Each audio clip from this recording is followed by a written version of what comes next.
So today, it was day 8 on the road. We woke up in a place called Ellora, and we'd gone there specifically to see the Ellora caves. These are ancient caves that were hand carved by chisel and hammer thousands of years ago, and they are absolutely magnificent. So like one part of the caves was used by the Buddhists, and they came first. So the Buddhists carved out all these caves. They've carved out like accommodation, I want to say cells, because they looked just like cells. They were just whole, like rows of doors, and they would just lead to a tiny like small square room that the monks would live in. They had like a dining room that was all carved out of the cave. There was obviously lots of statues and figures of Buddha and animals and flowers and all things like that, and it was absolutely gorgeous. There's like a natural waterfall coming over. Oh, it was stunning, absolutely stunning. And then literally next to those came the Hindu caves, and they were created after the Buddhists had left the area. I'm still not 100% clear on what was happening there, like why the Buddhists left and then the Hindus came. I don't know. I did ask, but I didn't quite understand what the guide was getting at. So I'll have to look into that. But yeah, so the Hindu caves were next. Oh my gosh, I mean, Hinduism is such a beautiful, aesthetically beautiful religion anyway, but the detail that goes into this stuff is insane.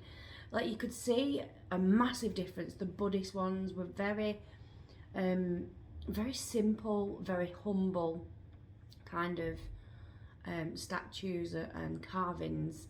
It's still beautiful, but then the Hindu stuff, it sort of felt like you could not look anywhere and see blank stone. There was just so much detail. It was so intricate. There was just things carved everywhere, and apparently the Hindu ones were carved from the top down.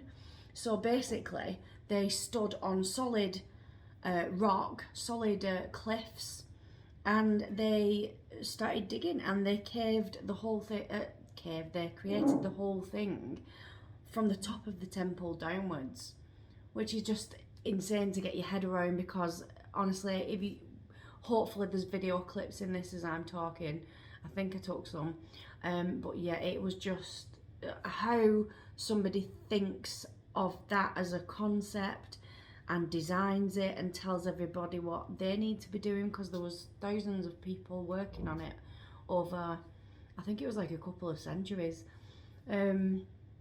Honestly, it's insane. And there was even quite a number of places where you could still see the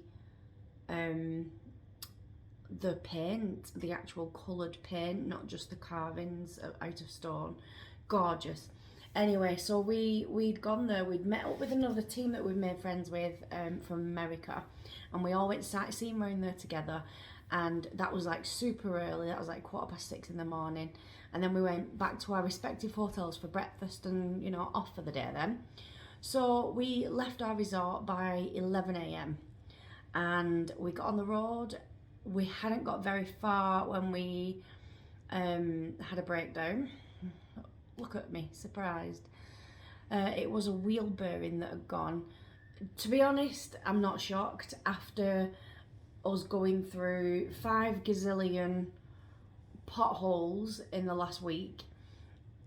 It's a shocker that actually these wheel bearings have not gone before then. So yeah, that was relatively easy to sort. We sort of asked a few people where the local mechanic was, got sent down the road, drove very slowly, got there, and the guy fixed it, and it was like 200 rupees, which is just over £2, and that was it. So we got on our way.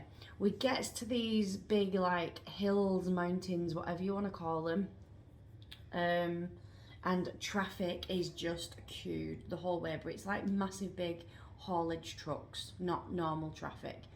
So we're thinking, like, we've come across where trucks have been going uphill before and they've really struggled and they go very slowly.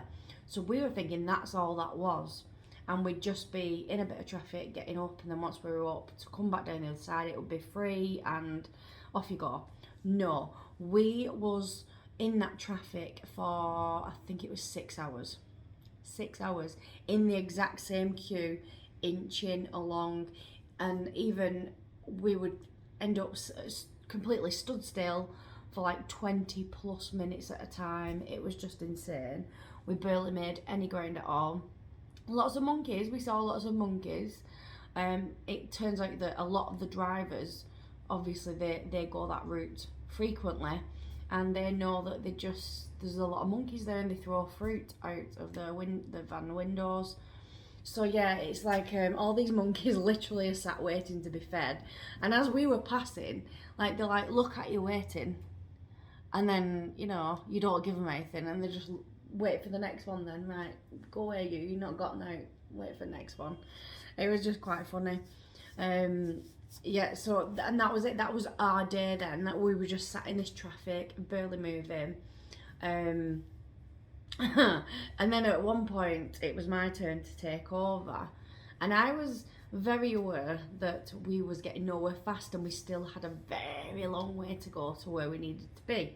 So I thought I would go a bit faster down these very bad roads with potholes.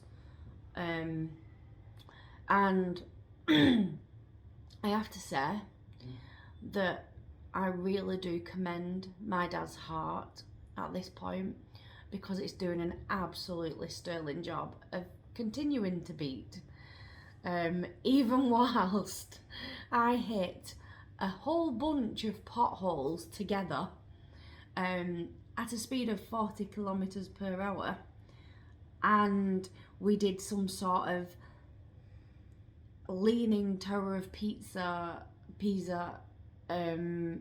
two-wheeler stunt trick in the rickshaw. We was literally tipping. We was like that. And I was just laughing, because what else can you do at that point? And because you're hitting bumps, it was like my hand was jerking, so I kept pulling the accelerator even more, the throttle, whatever. So every time we hit the floor, we was going faster. And we were just literally on, I don't know how we didn't fall over, I genuinely don't. But I could hear my dad in the back. Whoa, whoa! He's bouncing around and then trying to hold all the stuff in the back. But yeah, and then later on, it continued to do a great job for him when I very slowly crashed into a truck and completely demolished the corner of his truck, of his bumper of the truck, just a plastic casing. But there was like, I was trying to go around some of the traffic, and then all of a sudden there was a massive truck coming straight at me, and I'm on the wrong side of the road, so I was trying to pull in this gap between two other trucks.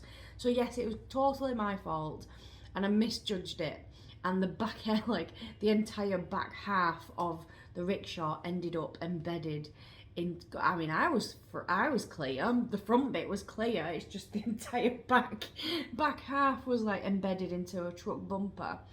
And then when we had to reverse to get off the truck bumper, it just ripped this entire corner panel off. So this guy, the driver, jumps out of his truck, starts shouting at us in whatever language he was speaking. And then, because I didn't understand him, I was looking at him going like, I don't know what he's saying. So he grabbed the key out of the rickshaw ignition and then just fucked off with it. And it was just like, and my dad sat there going, oh my God, we need to sort this out. Oh my God, oh my God, oh my God. And we just end up surrounded by Indian blokes, all these drivers coming seeing what the hassle is. And I was like, oh my God. So anyway, I just grabbed my belongings, as in like the valuables that we carry in our little day bags. And I just clung onto it, and I just stood there, and I was like, well, until he comes back with the key, I'm not sorting nothing out.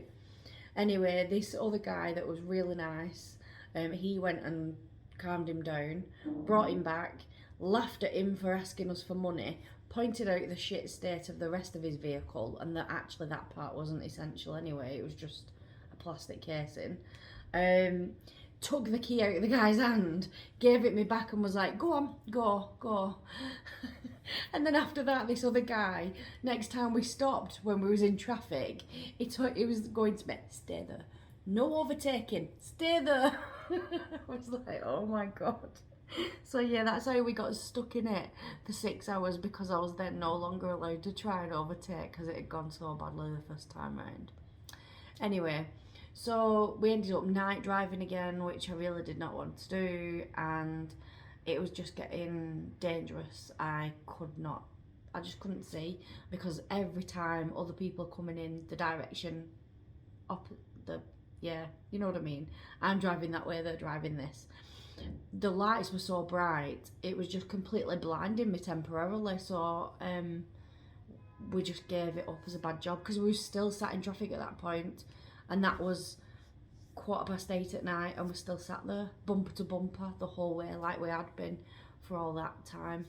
So I just quickly, whilst we were sat in standstill traffic, I quickly googled like a nearby hotel, and we found this one, which is really, really nice. Tonight's hotel room. The hotel is very fancy. We looked absolutely ridiculous rolling up in our battered rickshaw. There's a really nice looking fancy restaurant that was just off the main lobby, and there's us rocking up, filthy, sweaty, exhausted, with big backpacks and a shitty old rickshaw.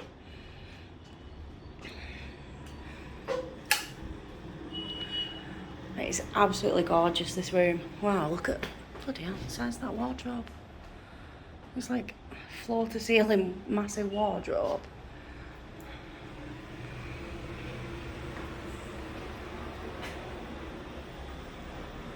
Oh, I can't wait to have a shower. It's absolutely gorgeous. Oh, that bed. How amazing does that bed look? And before I get in bed, I could just like sit and chill out and read in that chair. And before that, I could sit over here and have room service, which is actually the plan. I'm going to order room service, jump in the shower very quickly, and hopefully when I get out it'll be here. I can eat, I can read, I can go to sleep. I don't ever want to leave this room right now after the day we've had. But yeah, so £24 a night for this room.